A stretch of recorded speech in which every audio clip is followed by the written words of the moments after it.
नमस्ते क्लास। आज जो हमारा नया टॉपिक है वो है उपसर्ग का टॉपिक। तो उपसर्ग यानी जो उपसर्ग है वो उपधन सृज धन घई से मिलकर के हमारा क्या बना हुआ है, उपसर्ग बना हुआ है। उप माने क्या होता है, समीप। उप माने क्या होता है, समीप या पास में। और सर्ग माने होता है सृष्टि करना। सर्ग माने सृष्टि करना अर्थात रचना करना। तो कहने का तात्पर्य है कि जो उपसर्ग है वो दो शब्दों से मिलकर के बना हुआ है, उपधन सर्ग। उप माने होता है समीप या पास में, सर्ग माने सृष्टि करना। तो किस किस से मिलकर के बना हुआ है, उपधन सृज धन घई से मिलकर के हमारा उपसर्ग बना हुआ है, जिसका अर्थ होता है कि जो समीप रखा जाए। जो समीप रखा जाए उसे हम क्या कहते हैं, उपसर्ग कहते हैं। अर्थात सृज्यन्ते धातु नाम समीपे क्रियन्ते इति उपसर्गा। अर्थात जो धातुओं के समीप रखे जाते हैं वो हमारे क्या कहलाते हैं, उपसर्ग कहलाते हैं। प्रायः उपसर्गः क्रिया योगे। अर्थात क्रिया के योग में प्राय आदि जो उपसर्ग संज्ञक होते हैं वो हमारे किसके योग में आते हैं, उपसर्ग के योग में आते हैं। उपसर्गेण धात्वार्थः बलादयंत नीयते प्रहाराहार संहार विहार परिहारवत। यानी उपसर्गेण धात्वार्थ, जो ये उपसर्ग हैं ये हमारे कहाँ पर लगते हैं, धातुओं में लगते हैं या फिर ये शब्दों के साथ लगाए जाते हैं। प्रहाराहार संहार विहार परिहारवत, यानी कि जो ये शब्दों और धातुओं के साथ लगाए जाते हैं। अगर कोई शब्द है, अब उपसर्ग का प्रयोग क्यों किया जाता है, क्योंकि जो भाषा है वो चमत्कृत और सुंदर लगने लगती है, वहां पर उसका अर्थ बदल जाता है। अगर हम इसको धातु या शब्द के साथ प्रयोग कर देते हैं, उपसर्ग का प्रयोग हो जाता है तो उसका अर्थ यानी पर्याय बदल जाता है। जैसे कि मान लो एक शब्द है हार। क्या शब्द है, हार। ये जो हार शब्द है इसका क्या मतलब होता है, या तो इसका मतलब होगा माला या फिर इसका अर्थ होगा पराजय। दो शब्दों में इसका हम शब्द लेंगे, लेकिन अगर हम इसी में अगर हम जोड़ दें प्रा उपसर्ग, क्या जोड़ दें, प्रा उपसर्ग जोड़ दें तो क्या बन जाएगा, प्रहार। क्या बन जाएगा, प्रहार। और प्रहार का मतलब होता है चोट करना या वार करना। इसी में अगर हम जोड़ दें सम, क्या जोड़ दें, सम। सम में हार जोड़ दें तो क्या बन जाएगा, संघार। क्या बन जाएगा, संघार। और संघार का क्या मतलब होता है, मारना। इसी अगर हम हार में बी जोड़ दें, बी धन हार, तो शब्द क्या बन जाएगा, बिहार। क्या बन जाएगा, बिहार। बिहार माने क्या होता है, घूमना। और इसी में अगर हम हार में क्या जोड़ दें, परि जोड़ दें, इसी में हार जोड़ दें तो क्या हो जाएगा, परिहार। परिहार का मतलब होता है त्यागना। परिहार का मतलब क्या होता है, त्यागना। तो कहने का तात्पर्य है कि जो ये हमारे उपसर्ग हैं ये शब्दों और धातुओं के साथ जोड़े जाते हैं। तो यहाँ पर आप देख रहे हैं कि उपसर्गों की जो संख्या है वो संस्कृत व्याकरण में कुल 22 उपसर्ग हैं। कितने उपसर्ग हैं, 22 उपसर्ग हैं। यहाँ से आपका जो क्वेश्चन है ये यूपी टेट में कई बार पूछा गया है कि बताइए उपसर्गों की संख्या कितनी है। तो उपसर्गों की संख्या कितनी है, 22 उपसर्ग हैं। कौन कौन से हैं, प्रा, परा, अप, सम, अनु, अव, निस, निर, दुस, दुर, बी, आंग, नी, अधि, अप, अति, सु, उत, अभि, प्रति, परि, उप। ये हमारे कितने हैं, 22 उपसर्ग गिनाए गए हैं। तो संस्कृत व्याकरण में उपसर्गों की कितनी संख्या है, संस्कृत व्याकरण में उपसर्गों की कुल 22 संख्या है। अब हम उपसर्ग के अंतर्गत देखते हैं, जो ये हमने 22 उपसर्ग देखे, 22 उपसर्गों के अंतर्गत अब हम ये देखेंगे कि जो परीक्षा में प्राथमिकता रहती है वो क्वेश्चन किस तरह से पूछा जाता है उपसर्गों से। जैसा कि पिछली बार क्वेश्चन पूछा गया उपसर्गों से कि बताइए उपसर्गों की संख्या कितनी है, तो वो कितनी है, 22 है। 22 उपसर्ग के अंतर्गत फिर क्वेश्चन किस तरह से पूछा जा सकता है कि जैसे कि मान लो आपको ये दे दिया जाए प्रा उपसर्ग और इसका अर्थ पूछ लिया जाए कि इसका अर्थ क्या होगा, यानी या फिर शब्द दे दिया जाए कि बताइए ये शब्द लिखा हुआ है इसमें बताइए कौन सा उपसर्ग है। या फिर ये भी प्राथमिकता हो सकती है कि एक वाक्य दे दिया जाए और उसमें ये पूछा जाए कि बताइए इसमें किस उपसर्ग का प्रयोग हुआ है। तो आइए हम देखते हैं कि उपसर्ग, उनके अर्थ और किस तरह से वाक्य में ये प्रयोग होगा। तो पहला जो उपसर्ग है वो है प्रा। कौन सा है? प्रा। प्रा का मतलब होता है विशेष रूप से। क्या होता है? विशेष रूप से। अगर हम उपसर्ग युक्त शब्द की बात करें तो जैसे कि प्रसारा है या प्रहारा है, तो ये हमारे किसके अंतर्गत आएंगे? प्रा उपसर्ग के अंतर्गत आएंगे। वाक्य प्रयोग की बात करें तो जैसे हमें प्रा का वाक्य के अंतर्गत प्रयुक्त करना है तो गंगा हिमालयात प्रभवति। गंगा हिमालयात प्रभवति। तो प्रभवति में किसका उपयोग हुआ है? यानी प्रा उपसर्ग का योग हुआ है। दूसरा जैसे है परा। क्या है? परा। परा का मतलब होता है पीछे या विपरीत। परा का क्या मतलब होता है? पीछे या विपरीत। जो शब्द बनेगा वो होगा पराक्रमा या परामर्शा। पराक्रमा या परामर्शा। और भी इसके शब्द बन सकते हैं, लेकिन यहाँ पर हमने दो ही शब्दों को रखा है। जैसे कि मान लो वाक्य के प्रयोग के अंतर्गत हो सैनिकः शत्रून् पराजयते। सैनिकः शत्रून् पराजयते। तो पराजयते में यानी कौन सा उपसर्ग लगा हुआ है? परा हमारा उपसर्ग लगा हुआ है। अगला जो उपसर्ग है वो है अप। अप का मतलब होता है दूर या लघुता। दूर या लघुता। तो यहाँ पर जो शब्द बनेगा वो होगा अपकार। क्या होगा? अपकार या अपयश या अपयश। वाक्य प्रयोग में हम करें तो चौरा धनम अपहरति। चौरा धनम अपहरति। तो अपहरति में कौन सा उपसर्ग है यहाँ पर? अप हमारा यहाँ पर उपसर्ग है। अगला जो है उपसर्ग वो है सम। सम का क्या है? साथ या अच्छी तरह से। साथ या अच्छी तरीके से। तो यहाँ पर जो शब्द बनेगा वो क्या हो जाएगा? संग्रह या संसर्ग। संग्रह या संसर्ग। जो अनुस्वार है वो हमारा किसके अंतर्गत आता है? माँ के अंतर्गत टूटता है, इसीलिए यहाँ पर क्या बन गया? सम उपसर्ग बन गया। वाक्य प्रयोग की बात करें तो अध्यापकः छात्रं संस्करोति। अध्यापिका छात्रं संस्करोति। तो संस्कृति के अंतर्गत कौन सा उपसर्ग लगा हुआ है? यहाँ पर सम उपसर्ग लगा हुआ है। कौन सा हो जाएगा? सम उपसर्ग यहाँ पर हो जाएगा संस्कृति में। अगला जो है वो है अनु। अनु का मतलब होता है पीछे पीछे या योग। पीछे पीछे या योग। तो शब्द बनेगा अनुभवा। क्या बनेगा? अनुभवा। और यहाँ पर है अनुजा। अनुजा। इसीलिए छोटे भाई को क्या कहा जाता है? अनुज। क्या कहा जाता है?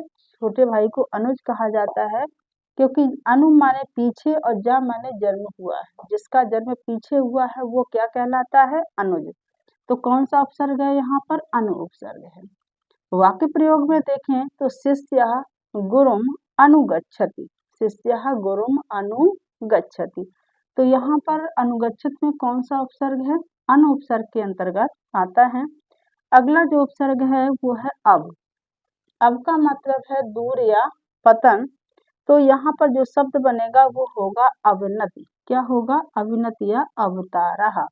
तो रामा भक्तम यानी अवगच्छति। रामः भक्तम रामः भवन्तम अवगच्छति। तो अवगच्छत में कौन सा उपसर्ग है? अब उपसर्ग के अंतर्गत आता है। अगला है निस। कौन सा उपसर्ग है? निस। निस का मतलब होता है बिना या बाहर। बिना या बाहर के योग में होता है। जो शब्द बनेगा वो होगा निस्सारः। कौन सा होगा? निस्सारा या निश्चयः। निस्सारा या निश्चयः। तो सर्पः बिलात निस्सरति। सर्पः बिलात निस्सरति।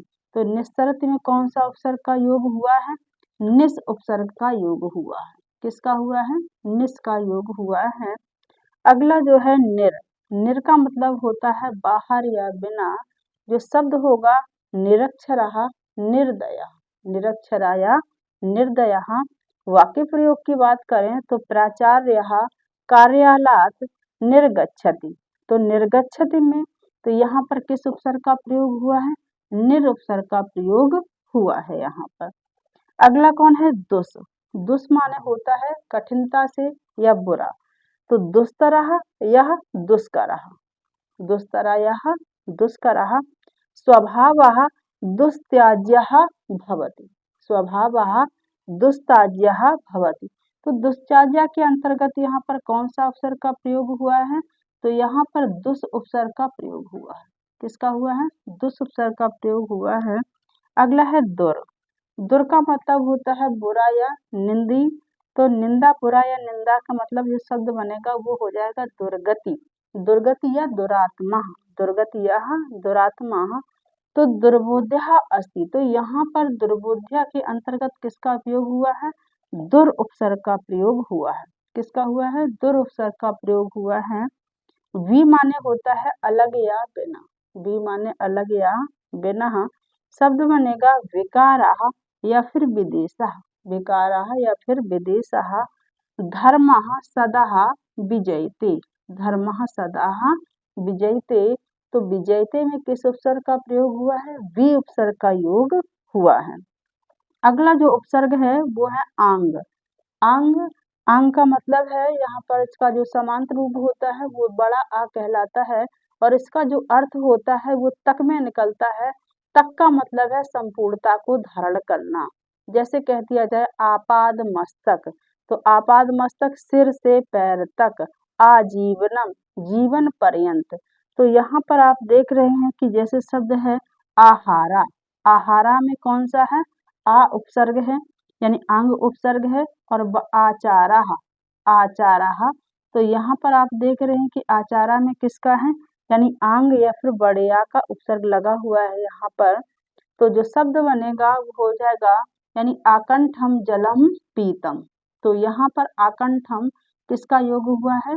यानी आंग या फिर बड़े आ का उपसर्ग का प्रयोग हुआ है। तो आंग उपसर्ग हमारा हो गया। इसके बाद है नी। नी का मतलब होता है नीचे या समूह, नीचे या समूह। तो निबंधा या निषेधा, निबंधा या निषेधा। तो निबंधा के अंतर्गत यहाँ पर किसका है? नी है। और निषेधा में भी क्या है? नी उपसर्ग है। तो वाक्य प्रयोग की बात करें तो पुत्रः पितरम निगदति, पुत्रः पितरम पितरम निगदति। तो निगदति में किस उपसर्ग का प्रयोग हुआ है? नी उपसर्ग का प्रयोग हुआ है। अगला जो उपसर्ग है, अगला है अधि। कौन सा उपसर्ग है? अधि। अधि का मतलब होता है ऊपर या श्रेष्ठ, ऊपर या श्रेष्ठ। जो शब्द जैसे कि है अध्यक्षा, क्या है? अध्यक्षा या अधिभारा। तो अध्यक्षा में कौन सा उपसर्ग होगा? अधि होगा। और अधिभारा में कौन सा होगा? अधिभारा। यानी कि यहाँ पर अगर हम वाक्य प्रयोग की बात करें तो विद्वान सर्वत्र अधिराजते, विद्वान सर्वत्र अधिराजते। तो अधिराजते में कौन सा उपसर्ग है? अधि। किसका योग हुआ है? अधि उपसर्ग का योग हुआ है। अगला जो उपसर्ग है वो है अति। अति मतलब बाहुल्यता के अर्थ में या बहुत अधिक के अर्थ में ये लिया जाता है। जैसे है अत्याचारा, तो अत्याचारा में कौन सा है? अति उपसर्ग का योग हुआ है। अतिशयः, अतिशया में भी किसका योग हुआ है? अति उपसर्ग का योग हुआ है। यानी अत्याचारा में अति है और अतिशया में भी किसका योग है? अति का योग है। अतिवादी नः कर्तव्यः, अतिवादी नः कर्तव्यः। तो अतिवादी में भी किसका योग हुआ है? अति उपसर्ग का योग हुआ है। अगला जो उपसर्ग है वो है सु। सु माने सुंदर या अच्छा लगने वाला, शोभने वाला। तो यहाँ पर जो शब्द है स्वागतम, कौन सा है? स्वागतम या सुपुत्रा। तो स्वागतम में किस उपसर्ग का योग हुआ है? सु उपसर्ग का योग हुआ है। और स्वागतम में भी किसका योग हुआ है? सु का हुआ है। और सुपुत्रा में भी किसका हुआ है? सु उपसर्ग का योग हुआ है। यथा उद्याने पुष्पाणि सुशोभन्ते, उद्याने पुष्पाणि सुशोभन्ते। तो सुशोभन्ते में किसका योग हुआ है? सु उपसर्ग का प्रयोग हुआ है। अगला जो उपसर्ग है वो है उत। उत, उत का मतलब होता है ऊपर या श्रेष्ठ, ऊपर या श्रेष्ठ। तो जैसे शब्द बना उन्नति, क्या बना? उन्नति। तो उन्नति में किसका योग होगा? उत उपसर्ग का प्रयोग होगा। किसका होगा? उत का होगा। यानी ना का जो है परिवर्तन किस में हो गया? ता में हो गया है। तो सब कौन सा बन गया उपसर्ग? उत। उत्तमा में किसका योग हुआ है? उत उपसर्ग का योग हुआ है। यथा पक्षिणः आकाशे उड्डीयते, पक्षिणः आकाशे उड्डीयते, तो उड्डीयते में किसका योग हुआ है? उत उपसर्ग का योग हुआ है। यहाँ भी हमारा कौन सा उपसर्ग है? उत उपसर्ग का योग हुआ है। इसके बाद आपका जो उपसर्ग है वो है अभी। क्या है? अभी। अभी का मतलब है सामने या ओर, सामने या ओर। जो शब्द है जैसे है अभ्यागता, क्या है? अभ्यागता या अभिमाना, अभ्यागता या अभिमाना। तो अभ्यागता में किसका योग हुआ है? यानी अब उपसर्ग का योग हुआ है। और अभिमाना में भी किसका योग हुआ है? अब उपसर्ग का योग हुआ है। छात्रः पाठम अभ्यस्यते, छात्रः पाठ्यम अभ्यसति, तो यहाँ पर अभ्यसति जो है इसका किसका योग हुआ है? अभी उपसर्ग का योग हुआ है। किस उपसर्ग का योग हुआ है? अभी उपसर्ग का योग हुआ है। अगला जो उपसर्ग है वो है प्रति। क्या है? प्रति। प्रति का मतलब है पीछे या तरफ, प्रति का मतलब है पीछे या तरफ। तो जो शब्द बनेगा वो है प्रतिकारा। क्या है? प्रतिकारा या फिर प्रतिकूलम। तो प्रतिकारा और प्रतिकूलम में किस उपसर्ग का प्रयोग हुआ है? प्रति उपसर्ग का योग हुआ है। वाक्य प्रयोग की बात करें तो पुत्री ही मातरम प्रत्यवदत, पुत्री ही मातरम प्रत्यवदत, तो प्रत्यवदत में किस उपसर्ग का योग हुआ है? प्रति उपसर्ग का योग हुआ है। यहाँ पर किसका योग हुआ है? प्रति उपसर्ग का योग हुआ है। अगला जो है वो है परि। कौन सा उपसर्ग है? परि। और परि का मतलब होता है चारों ओर। परि का क्या मतलब होता है? चारों ओर। शब्द बनेगा परिचयः। क्या बनेगा? परिचयः या फिर परिजनः, परिचयः परिजनः। वाक्य प्रयोग की बात करें तो अहम दुष्टम परित्यज्यामि, अहम दुष्टम परित्यज्यामि, तो परित्यज्यामि में किसका योग हुआ है? परि उपसर्ग का योग हुआ है। अगला उपसर्ग है उप। उप का मतलब होता है निकट या समीप। इसी से क्या बना है? उपसर्ग। यानी उप का मतलब क्या होता है? समीप या पास में। तो शब्द हमारा जो बन गया वो क्या है? उपकारा। क्या बना? उपकारा या फिर उपदेशः। तो उपकारा में किस उपसर्ग का प्रयोग हुआ है? उप का हुआ है। और उपदेशा में भी किसका प्रयोग हुआ है? उप उपसर्ग का प्रयोग हुआ है। वाक्य प्रयोग की बात करें तो शिष्यः अध्ययनार्थ गुरुम उपगच्छति, उपगच्छति, उपगच्छति, तो यहाँ पर उपगच्छति में किसका योग हुआ है? उप उपसर्ग का योग हुआ है। अगला जो उपसर्ग है वो है अपि। अपि का मतलब भी किसमें अर्थ निकलता है? निकट में। तो अपिधानः, क्या शब्द बनेगा? अपिधानः। अपिधाना में किसका योग हुआ है? अपि उपसर्ग का योग हुआ है। तो राम अपगच्छति, राम अपगच्छति, तो अपगच्छति में किसका योग हुआ है? अप उपसर्ग का योग हुआ है। इस तरह से संस्कृत व्याकरण में कितने उपसर्ग गिनाए गए हैं? 22 उपसर्ग गिनाए गए हैं। इन उपसर्गों को आपको अच्छे से देखना है कि कौन कौन से हमारे उपसर्ग, इनका क्या अर्थ होता है। अगर ये वाक्य के प्रयोग के पूछ लिए जाएं तो इसमें इसका कौन सा उपसर्ग निकल सकता है, ये भी आपको ध्यान में रखना है। तो इस तरह से आपका ये उपसर्ग का जो टॉपिक है वो कंप्लीट होता है।